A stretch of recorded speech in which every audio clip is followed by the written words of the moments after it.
The Constitution tells us what to do when power goes too far. And the Second Amendment, it's not about hunting, it's not about hobby, it's not even primarily about crime. It's about power and what to do when the government tries to hold too much of it. So I'm going to tell you what the amendment actually says, and then I'm going to break it down in everyday language so that you can hear what the people, flawed as they were, meant when they gave us this backup plan. Here's what the Second Amendment actually says. A well-regulated militia being necessary to the security of a free state, the right of the people to keep and bear arms shall not be infringed. One sentence packed with warnings, written by people who had just lived under a government that tried to control every inch of their lives, including their ability to fight back. The king had a standing army, and he used it to enforce taxes. He sent soldiers into homes, and he used violence to silence opposition. The people had no legal way to push back. So when the war ended and the new constitution was on the table, the people said, not unless you write down our rights.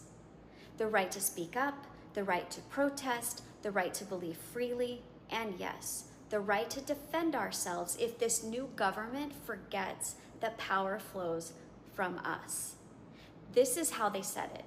A well-regulated militia, meaning local, trained citizens who know how to protect their own. Not a federal army, not a police force, but regulated didn't mean unchecked. It meant trained, accountable, and ready if needed. The government didn't own them. The people did. Being necessary to the security of a free state, because a state isn't free if it can't defend itself from enemies outside or inside. The right of the people to keep and bear arms, own them, carry them, not just for hunting, but for resisting tyranny, shall not be infringed, shall not be tampered with, not be chipped away, not a suggestion, a boundary. And here's why it mattered. Not long after the Constitution was ratified, some of the very men who had fought in the Revolution rose up in what's now called Shays' Rebellion. Farmers, veterans, their land was being taken. They were jailed for debts. They tried everything first. Petitions, meetings, peaceful protests, but no one listened, so they acted. They called themselves the militia because they were, and they were shut down. Fast forward a few years, the Whiskey Rebellion, another protest, another refusal to be taxed without say, but this time the government sent the militia, not as the people's voice, but as the government's weapon. And that was the shift. Over time, those local militias were absorbed. In 1903, Congress passed the Dick Act, and the National Guard was born. Still citizen soldiers, but now funded, trained, and deployed by the federal government. The People's Defense had been federalized. And yet, that sentence in the Second Amendment still stands. In 2008, the Supreme Court ruled in District of Columbia versus Heller that this amendment protects an individual's right to own a firearm even if you're not part of a militia. That case came because Heller was living in DC. DC said you can't have a handgun in this district, and they sued him to try to take away his right, and they lost. It affirmed the right to self-defense in the home and against threat.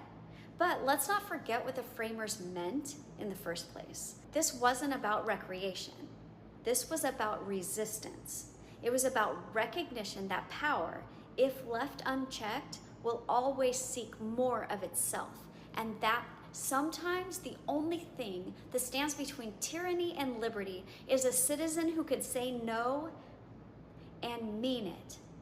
The Second Amendment isn't a symbol, it's not a slogan, and it's not a prop for either side of a modern debate. It's a warning, it's a line in the sand. We don't use it lightly, we don't twist it recklessly, but we don't ignore it either.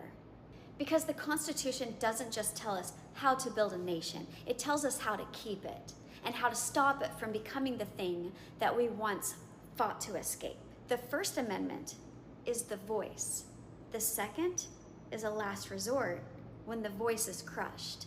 Not for chaos, not for glory, but for freedom. as a final check when everything else has failed. And in this country, we write that kind of power down so that no one forgets who it belongs to.